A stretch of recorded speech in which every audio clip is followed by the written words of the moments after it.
19 ans que j'attends que tu pousses, connasse.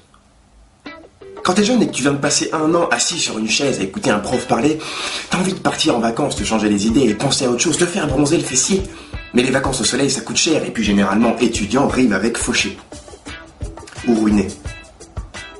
Ou pauvre.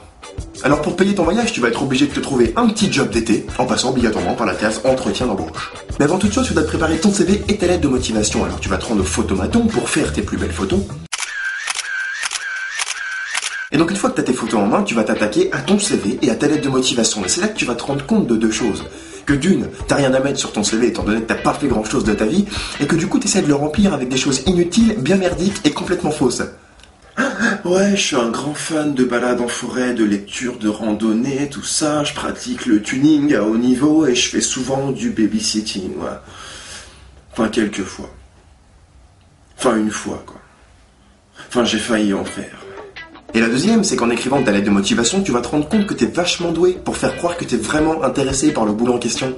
Non, parce qu'au final, je suis dynamique, responsable et motivé, j'aimerais mettre mes qualités au service de votre entreprise. Ça veut simplement dire... J'ai besoin de bif, toi-même tu sais, baby. Et ensuite arrive le jour où une nana à la voix super sexy va t'appeler pour enfin te proposer une date de rendez-vous. Et là, tu vas commencer à vraiment stresser à tel point que tu vas te mettre à faire des rêves super bizarres. Je me suis mis à faire des rêves super bizarres. On a tous fait des rêves super bizarres.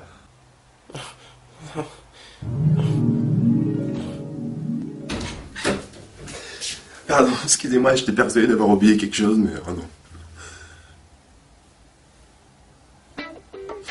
Mais bon, maintenant t'as un entretien, là tu sais que t'as une occasion à pas rater, il faut que t'assures, t'essayes de te motiver. Tes potes essayent de te motiver. T'es motivé? Allez, motive-toi. Motive-toi, motive. Et bon, t'as beau être le plus motivé du monde, une fois que t'arrives à ton entretien et que le mec se pointe, en retard bien entendu, tu fais plus vraiment le malin. Je panique pas, je panique pas, je panique pas, je panique pas. Monsieur Martin? Je panique. Oui. Et avant l'entretien, t'étais plus dans le style... Ah, mon frère, t'es un ouf, moi, personne me dit ce que je fais, c'est moi qui décide. Mais là, le jour de l'entretien, tu te chies tellement dessus que t'es prêt à faire tout ce que le mec te demande.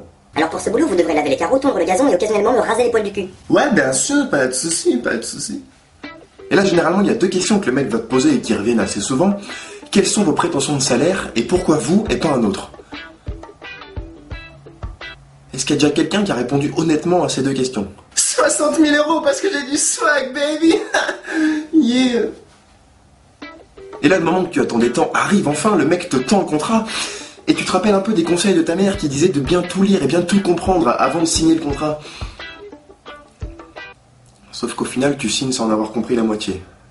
En tout cas, vous êtes presque 4000 sur ma page Facebook et ça me fait trop plaisir. Et vous allez me faire chialer, quoi.